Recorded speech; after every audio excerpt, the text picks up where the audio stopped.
Dos personas viajaron hasta el fin del mundo solo para ver un pájaro y 15 días después los dos estaban muertos y el mundo en alerta. Esta es la cuenticilina del día. Leo y Miriam eran dos apasionados de las aves. Llevaban años recorriendo Sudamérica persiguiendo especies raras. Esa misma pasión había tenido casi 2 siglos atrás un joven naturalista llamado Charles Darwin.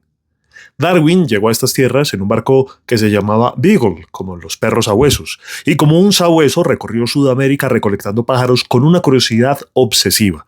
Uno de los que encontró terminó llevando su nombre, el caracara de Darwin, un ave rapaz que caza ratones.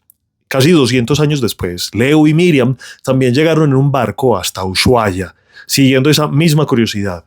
Iban buscando precisamente ese pájaro, y para tener más posibilidades de encontrarlo terminaron donde los ratones abundan, en el basurero municipal. Al día siguiente de salir de Ushuaia, Leo presentó fiebre, dolor de cabeza, dolor estomacal y diarrea, y fue empeorando rápidamente con dificultad respiratoria hasta que murió a bordo del crucero 5 días después.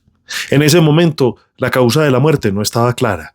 El capitán anunció a los pasajeros que había fallecido de causas naturales y que no parecía tratarse de algo contagioso.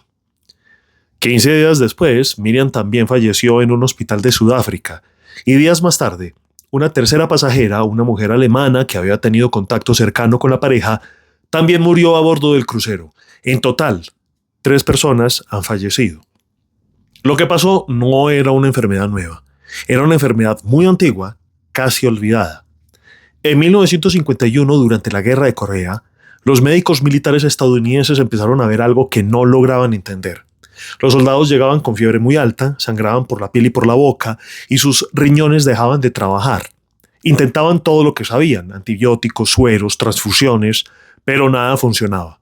Murieron 3.000 hombres, y no por las balas del enemigo. Los médicos estaban desconcertados. Sin embargo, esa enfermedad ya se conocía en Asia desde hacía mucho tiempo antes.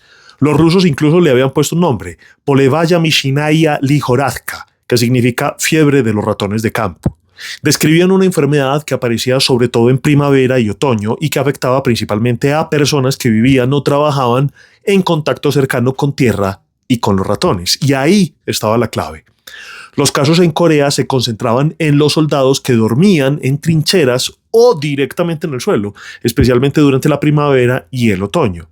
Eran los que tenían más contacto con los ratones de campo. Pasaron más de 25 años hasta que alguien logró identificar la causa. Un médico coreano llamado Hu Wang Lee, trabajando en la Universidad de Corea con apoyo del ejército de Estados Unidos, recolectó cientos de roedores de las zonas donde aparecían los casos. Y finalmente logró aislar el virus en los pulmones de un tipo específico de ratón, el ratón rayado. Lo recogió cerca del río Hantaan y por eso el virus recibió este nombre, Hantaan virus. Lo que descubrió Lee es que el virus no le hace daño al ratón. El roedor lo lleva sin enfermarse y lo transmite a través de su orina, heces o saliva. Y cuando éstas se secan y se conviertan en polvo, pues alguien respira eso. En el ser humano, en cambio, el virus provoca una enfermedad grave que le puede afectar los riñones, los pulmones y causar hemorragias. Con el tiempo se supo que esta asociación entre un virus y un roedor específico existe en otras partes del mundo. En Asia, el Hantaan virus asociado al ratón rayado y el Seúl virus que se asocia a las ratas comunes. En Norteamérica, el sin nombre virus asociado con el ratón ciervo, el Peromyscus maniculatus, y en Sudamérica, el Andes virus, que se transmite por el ratón colilargo, el Oligorhizomys longicaudatus.